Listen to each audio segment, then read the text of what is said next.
नमस्कार, एक बार फिर से स्वागत है आप सभी का मेरे इस चैनल में। और अभी तक भैया हम लोग बात कर रहे थे मैथ की क्लास 10 की, और अभी तक हम हो रहे हैं कुल मिला के real numbers, polynomials, pair of different question, quadratic questions और चैप्टर नंबर 8 जो आपका ट्रिग्नोमेट्री है वहाँ तक किया हुआ है। और सबके भी इंट्रोडक्शन वीडियोस लगभग लोग बनाए हुए हैं हमने।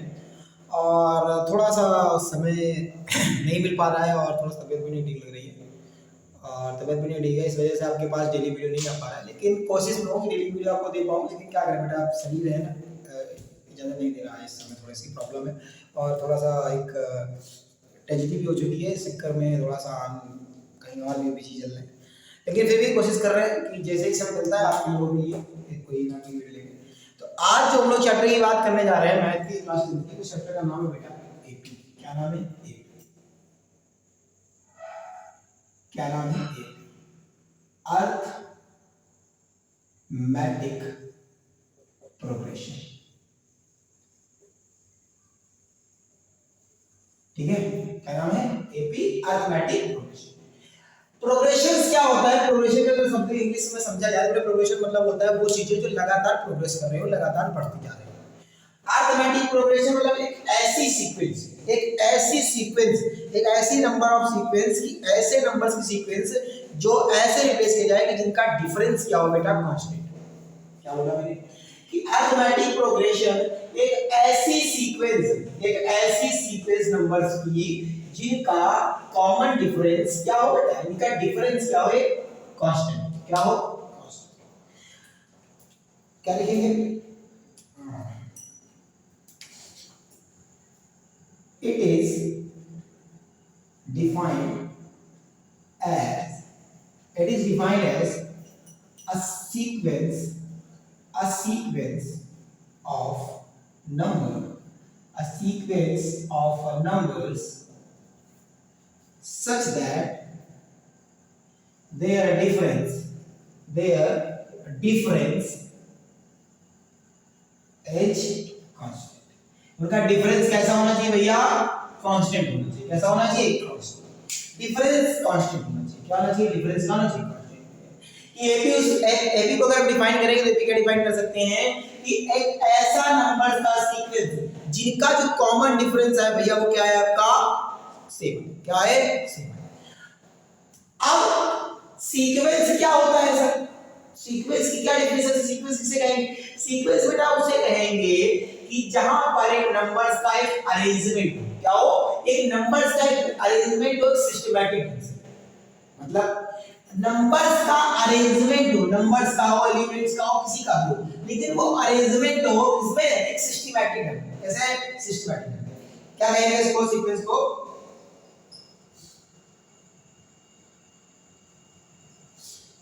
it is an arrangement of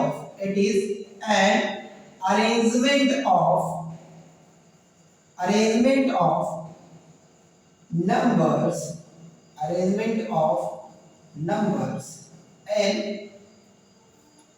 it is an arrangement of number in a systematic way। Systematic way से नंबर्स का क्या हो? अरेंजमेंट हो, उसको क्या कहेंगे बाबू? सीक्वेंस कहेंगे। क्या कहेंगे भैया? सीक्वेंस कहेंगे। ठीक है, जैसे हम बात करें सीक्वेंस की, क्या बात होगी? जैसे हमने बोल दिया कि 1 2 3 4 5 6 7 8 स्टार्ट कर देगा ना 100 आ गया। तो ये क्या है? सीक्वेंस है। क्या है? सीक्वेंस है नंबर्स का जो कि सिस्टमैटिक ढंग से रखा है। ये नहीं कि हमने यहाँ एक 1 लिखा है, यहाँ C लिख रहे हैं, यहाँ 3 लिख रहे हैं, यहाँ इनफाइनाइट लिख रहे हैं, कुछ भी लिख रहे हैं। ये सीक्वेंस है। सीक्वेंस मतलब क्या है? अरेंजमेंट हो नंबर्स का। कैसे ढंग में? एक सिस्टमैटिक ढंग। कैसे ढंग में भैया? एक सिस्टम के ढंग में उनका अरेंजमेंट हो, तो क्या कहेंगे? क्या कहेंगे? सीक्वेंस कहेंगे। तो अरिथमेटिक प्रोग्रेशन क्या कहते हैं? कि नंबर्स का सीक्वेंस अरेंज हो जिनका कॉमन डिफरेंस, जिनका डिफरेंस आए वो क्या है बाबू? कांस्टेंट है। क्या है? कांस्टेंट है। अब बात कर रहे हैं कि एपी होते कितने प्रकार की है? एपी होते कितने प्रकार की है? तो आपने सुना होगा एपी दो प्रकार की होती है। कितने प्रकार की होती है भैया? दो प्रकार की होती है। कौन कौन सी होंगी दो प्रकार को? एक बाबू होगा आपका फाइनाइट और एक होगा बाबू इनफाइनाइट। क्या होगा? इनफाइनाइट। एक होगा फाइनाइट और एक होगा इनफाइनाइट। फाइनाइट वो जिनमें क्या होगा, एक लिमिट्स होगी। फाइनाइट क्या होगा, जिनमें क्या होगा, लिमिट्स होगी, मतलब नंबर की लिमिट होगी। इनफाइनाइट है यहाँ पर नो लिमिट होगी। क्या होती है भैया, कोई लिमिट नहीं होती है। इस लिमिट्स मतलब मेरा अगर हम कह रहे हैं 1 से अगर हमने चलना स्टार्ट किया 1 2 3 4 4 और लास्ट नंबर 100 में, तो क्या है, लिमिट है कि आपको 1 से चलना 100 तक में आपको रुक जाना है। ये कैसी एपी होगी, ये कैसी सीरीज होगी, इसको क्या कहेंगे, फाइनाइट सीरीज कहेंगे। क्या कहेंगे भैया, फाइनाइट एपी कहेंगे। और इनफाइनाइट एपी जहां कोई लिमिट नहीं होगी, इसे बोला 1 2 सीरीज बेटा। ऐसी सीरीज फाइनाइट सीरीज मतलब में कोई लिमिट नहीं कि 1 2 3 चलती रही है, कोई लिमिट नहीं कि कहां पर जाके रुके। ऐसी सीरीज को हम क्या कहेंगे बेटा, इनफाइनाइट। क्या कहेंगे, इनफाइनाइट। ठीक है, तो ये दोनों सीरीज थी, ये अरिथमेटिक सीरीज के दोनों टाइप हो गए, और क्या एक फाइनाइट हो जाएगी, इनफाइनाइट। अब आ रहे हैं सर, आपने बहुत बात करी सर कॉमन डिफरेंस की, आप जो बात कर रहे हैं कॉमन डिफरेंस क्या होता है सर, क्या होता है कॉमन डिफरेंस।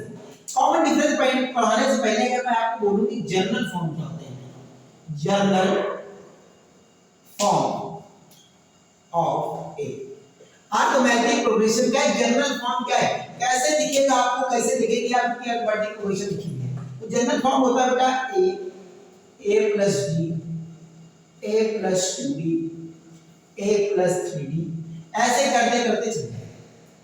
ठीक, या ऐसे दिखेगी आपको a plus d a plus 2d और a काउंटर करते चली जाएगी और an पर जाके कहां जा खत्म हो जाएगी। ये सीरीज जहां पर ये खत्म नहीं हो रही है, ये कैसे हो गई, इनफाइनाइट सीरीज हो गई, ये कैसे हो गई, इनफाइनाइट सीरीज हो गई, ऐसे हो गई। तो ये जर्नल फॉर्म होता है किसी का अरिथमेटिक प्रोग्रेशन का, ठीक है जर्नल। अब कॉमन डिफरेंस कैसे निकालते हैं भैया, तो कॉमन डिफरेंस निकालते हैं सेकंड टर्म को, इसको क्या कहेंगे, इसको फर्स्ट टर्म कहेंगे a1, ये a2 हो गई, ये a3 हो गई, ये भैया a4 हो गई। ये क्या है, ये सब टर्म है, ये फर्स्ट टर्म, ये सेकंड टर्म, ये थर्ड टर्म, ये फोर्थ टर्म। ठीक है, अब जो आपकी AP का जो डिफरेंस होता है वो क्या होता है, a2 माइनस a1 कह लो या a4 माइनस a3 कह लो। कैसा, ऐसे मान लो a4 माइनस a3 कह लो या a3 माइनस a2 कह लो।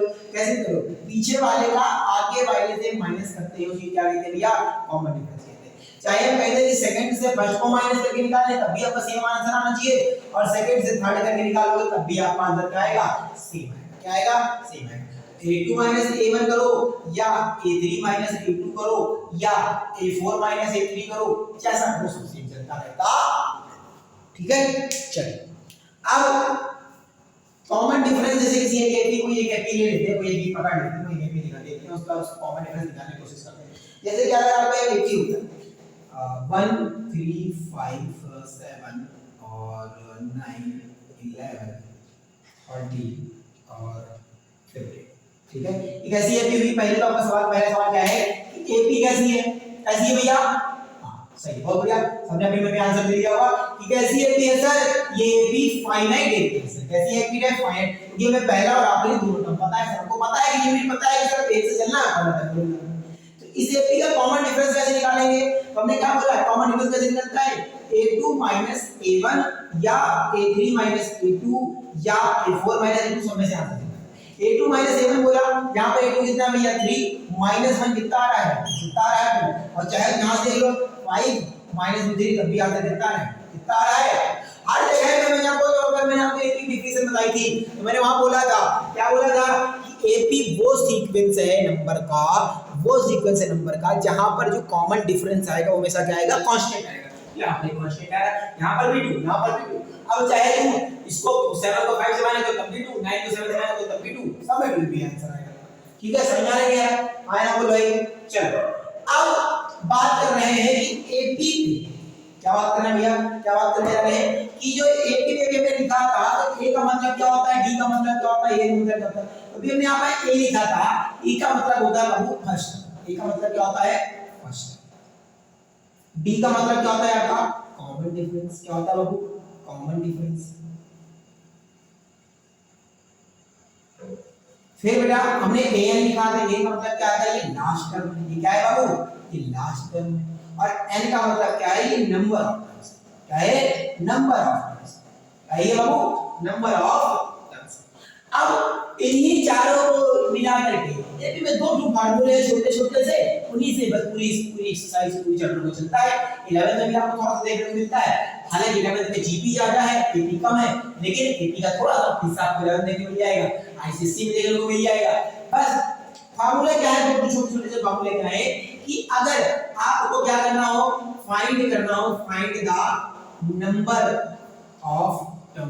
नंबर ऑफ टर्म्स फाइंड करने हो या और एन टर्म फाइंड करना हो आपको लास्ट, क्या फाइंड करना हो भैया, लास्ट टर्म फाइंड करना हो।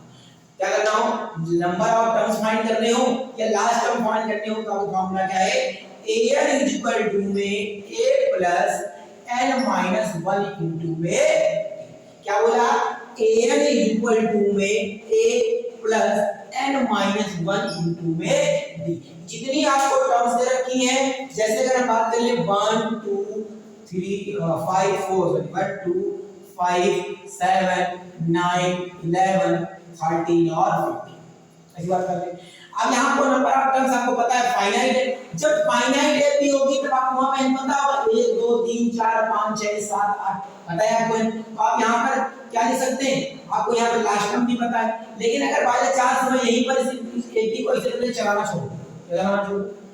छोड़, और आपको यहाँ पर मैं n की वैल्यू बता दूं कि n क्या है आपका 15 है, कितना है 15, तब आपसे पूछा जाए कि लास्ट टर्म क्या होगा, लास्ट टर्म आप बता सकते हैं क्या होगा लास्ट टर्म, an लिखिए, फर्स्ट नंबर क्या है, a मतलब क्या होगा फर्स्ट टर्म क्या है, ये 1 है, कॉमन डिफरेंस आपको समझ में आ रहा है कितना, सबसे 2 2 पे चल रहा है, तो कॉमन डिफरेंस कितना आएगा बेटा 2, और आपको n कितना बोला गया 15 माइनस 1, कॉमन डिफरेंस आपका हो गया 2।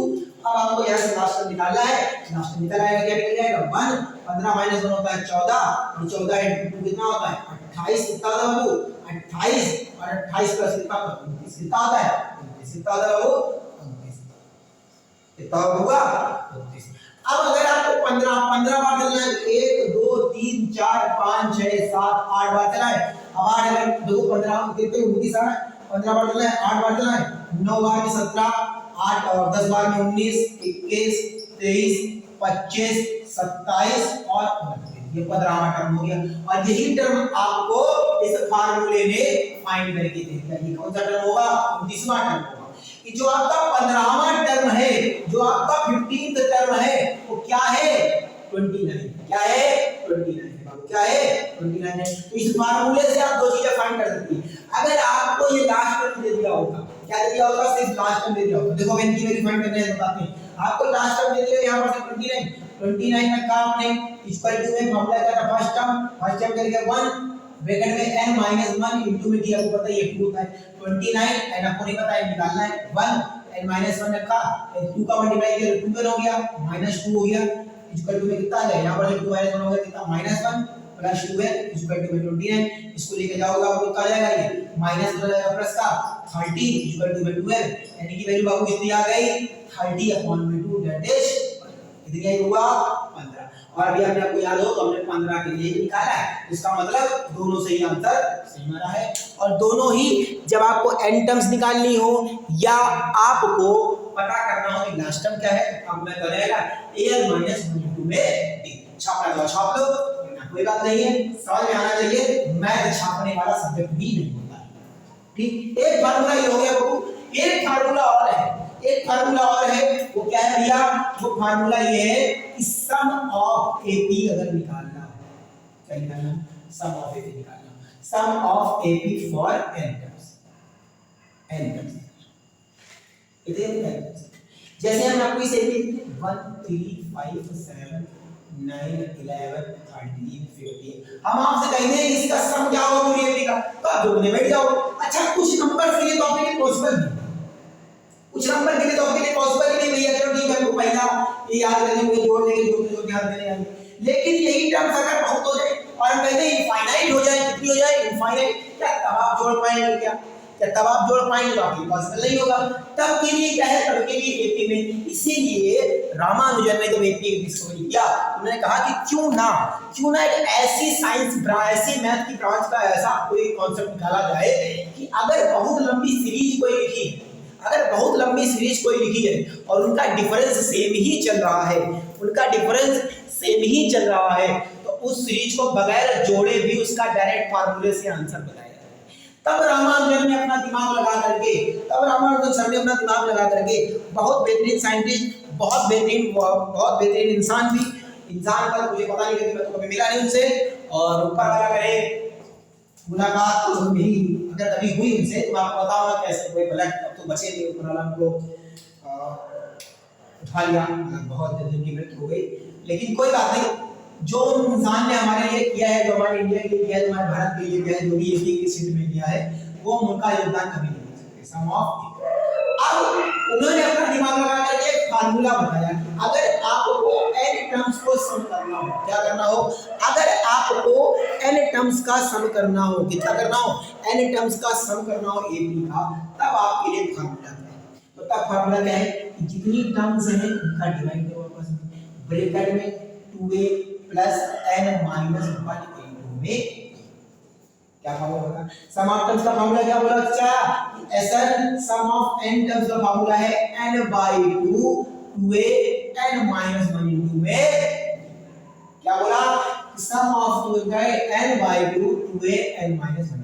a क्या है यहां पर से फर्स्ट टर्म, n क्या है n टर्म्स, और d क्या है कॉमन डिफरेंस। जैसे आपको बोल दिया जाए कि एक एपी है जिसका पहला टर्म 3 है, कितना है, पहला टर्म 3 है, और उसका कॉमन डिफरेंस आपको बोल दिया जाए कि भैया 2 है, कितना है 2 है, और n कितनी उस एपी में टर्म्स कितनी है बोल दी जाए 6 टर्म्स, कितनी 6 टर्म्स। अब इतना चीजें आपको बोल दी गई है, अब आपको ये बताना है, आपको ये निकालना है कि उस एपी में उस एपी का सम कितना होगा, उस एपी में जितने टर्म्स हैं 6 टर्म्स हैं, उन 6 टर्म का सम कितना होगा, इसका पहला नंबर 3 है, दूसरा नंबर 2।